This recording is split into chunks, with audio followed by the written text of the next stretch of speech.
Hi, my name is Damon Brown of damonbrown.net. My main thing is helping non-traditional entrepreneurs, the solopreneurs, the side hustlers, folks like you, helping them on their journey and helping them bloom. I am one of you, and I would love to help you as you continue to figure out how to make a difference in this world. What we're talking about today is specifically Mark Cuban, the billionaire entrepreneur and now venture capitalist, and Mark Cuban and how and why you should start your business now. Now, it's important to say that he said this, the quote I'm about to give you, he said it in the middle of the pandemic, roughly middle. Let's say summer of 2020, he said this. He was talking to Arlan Hamilton, the now popular venture capitalist of Backstage Capital and best-selling author of It's About Damn Time. But he was talking with her, and this is what he said. He said 5 to 10 years from now, we'll look back and there will be 30 businesses that were created where we'll say, damn, why didn't I think of that? It makes so much sense now. Now, he's big with the cursing, so forgive me if I said damn there. But he has some really good points. And let's break down two of them. Excuse me. First of all, is that you should forget about capital.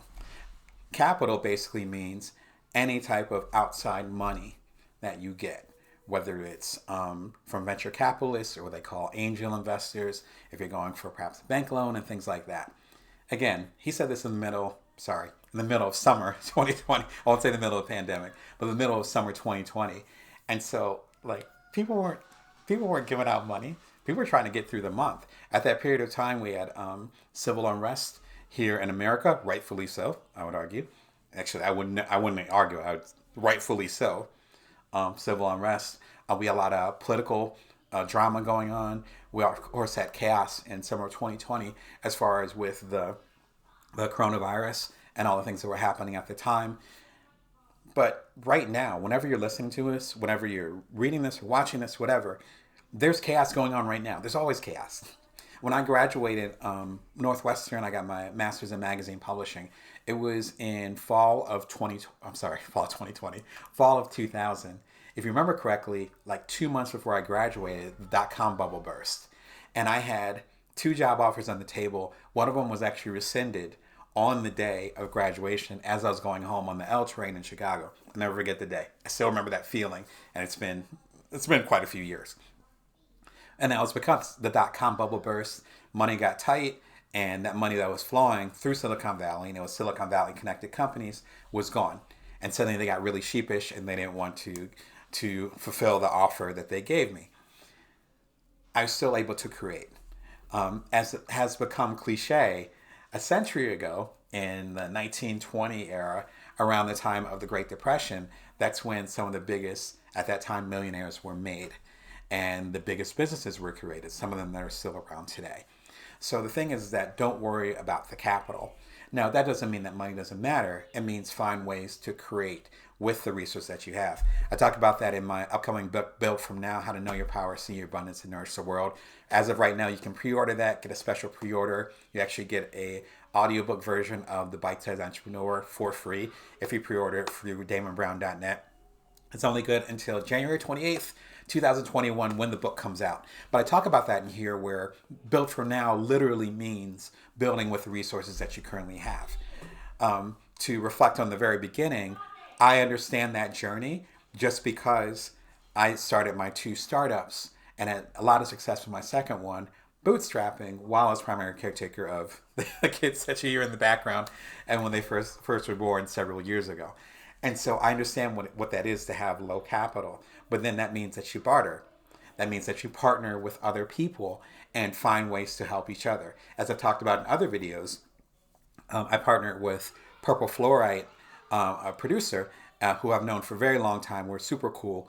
And they produced the song Bring Your Worth, hashtag Bring Your Worth. You can find it on all the major music platforms, which became the theme song for my book, Bring Your Worth, which came out in winter of 2019. I, in turn, took that Bring Your Worth theme song, and now that's music that plays when I do a keynote. That's music that plays if you buy the Bring Your Worth, this book, audiobook, as well as the upcoming, soon coming to stores, Build From Now audiobook, you'll hear the Bring Your Worth theme song. And so they're getting shine off of that. We're both making money. So Neither one of us had to spend any capital for that. We use social capital, not financial capital, which is what I'm really getting at. So use your network. Not use it as far as a bad way, but utilize it. Work together with other people. That's how you get things done. Again, I bootstrapped my 2 startups. We didn't have any capital. I was a first time dad, and I had the second one on the way by the time we were about to sell our startup. Like, we didn't have that kind of capital. I was trying to take care of my family with my wife. So it's that kind of business going on. So the first thing is to not worry about the capital.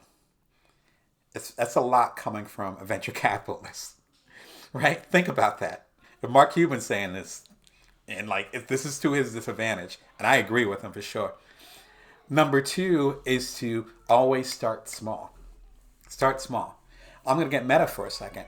Whenever you're watching this or listening to this, this is only my 12th, 13th live video that I've done with y'all.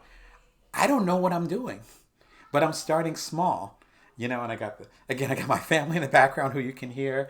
I got my shirt on. It's a little bit wrinkled, but I'm starting. And then who knows?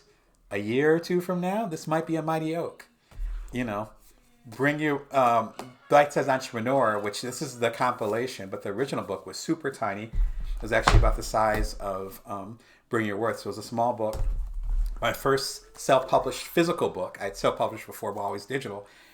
I put it out there with my own money, recorded my own audiobook, which is a whole nother story, but I recorded in the back of my SUV because my baby was sleeping inside with my wife, and that was the only quiet part of the house.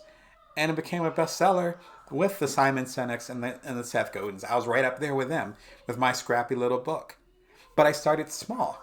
Now I have a publishing imprint. Now I have other bestsellers. Now there's so many different books. And so now I have this opportunity to create and do amazing things based on these small starts that I did. And so that's why it's literally, in a meta way, called the Bite-Sized Entrepreneur. So the ability to create small things and have them compound. Again, this is coming from Mark Cuban. He didn't become a billionaire, but became a millionaire straight out of college. And it was a small little scrappy startup. I think it was called broadcasttv.com or maybe broadcast.com. I got acquired by AT&T or one of those big guys, or Verizon or something like that. I don't think Verizon was hot at the time. One of those guys, and they gave him $500 million. But that was a small, scrappy thing that he did, that he bootstrapped.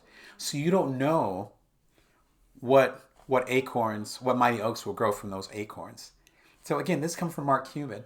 And so if you're going to think about the Mark Cuban idea and starting small, as I talk about in my keynotes, go ahead and get your website. Or it's like $15 to get a web domain. Cheaper if you go to some of the places that I've found. Get a web domain. Write down your business plan, even if it's super broad.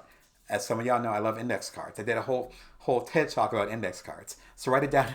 You can catch it at just look up Damon Brown TED on YouTube, and you'll find my thing about big ideas on little pieces of paper. Or you go to my website at damonbrown.net. Write it down. Write down the scrap. Just be where you are.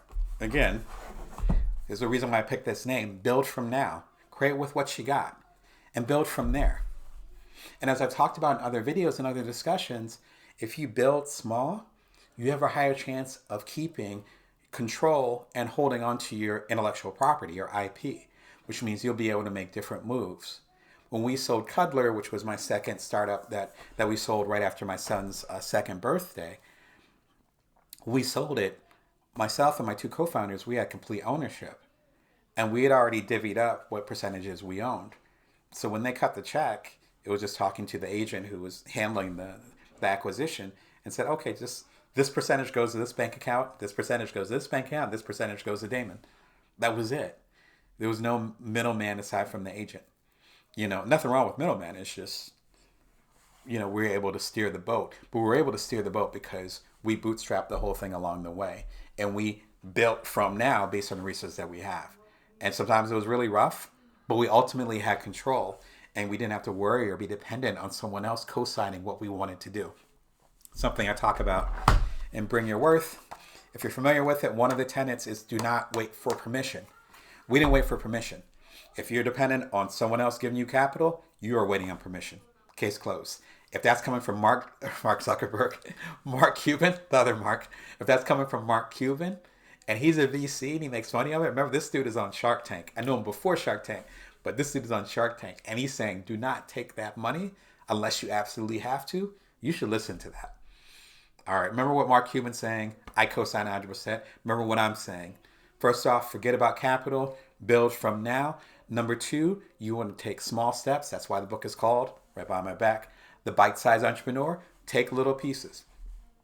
I didn't have a choice because I had my, at that time, 4-month-old baby at home, and I'm the primary caretaker. But that process forced me to really think about how I was overthinking things, and I could create from now. If you're ready to go ahead and take your resources to the next level, come over and take my quiz. It's at buildfromnowquiz.com. Again, buildfromnowquiz.com. It's based, of course, on the book, Build From Now. It's a 3-4-step quiz, free, super easy, super quick. It'll take you like 2-3 minutes. Hundreds of people have taken it now, which I'm super thankful for. So I'm giving an opportunity for them to understand their own resources. And if you pre-order the book, this quiz will help you get a hold of those insights before the book actually happens. Anyway, thanks so much. And remember to bring your worth and to always build from now. Bye for now.